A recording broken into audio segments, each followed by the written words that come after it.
He who did not spare His own Son, but delivered Him over for us all, how shall He not also with Him freely give us all things? It's an argument from the greater to the lesser, from the hard to the easy, from the insurmountable to the easily surmountable. And it goes like this.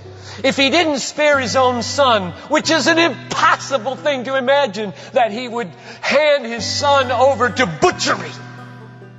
If He could overcome the obstacle of His love for His Son and thus kill Him, nothing would stop Him from fulfilling whatever goal He had in doing that. Because that's the hardest thing imaginable for God.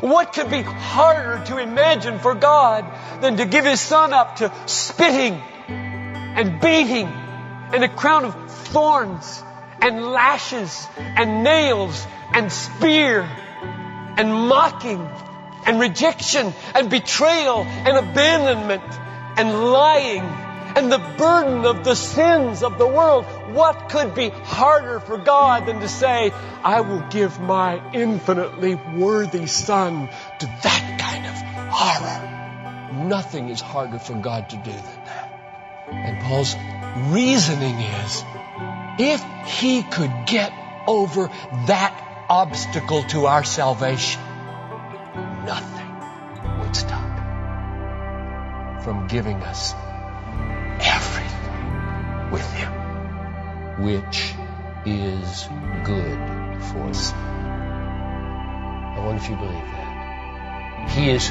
for you always in all circumstances without any exceptions if you are in Christ. Never against us.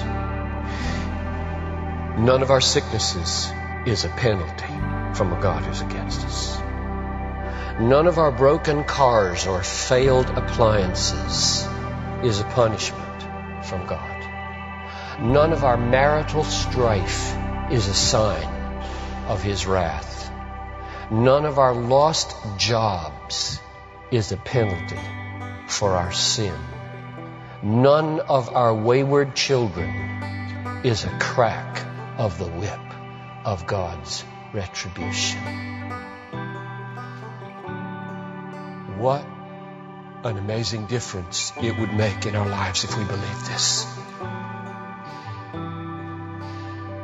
Look to Jesus. Love the cross. Live in love and fear no more.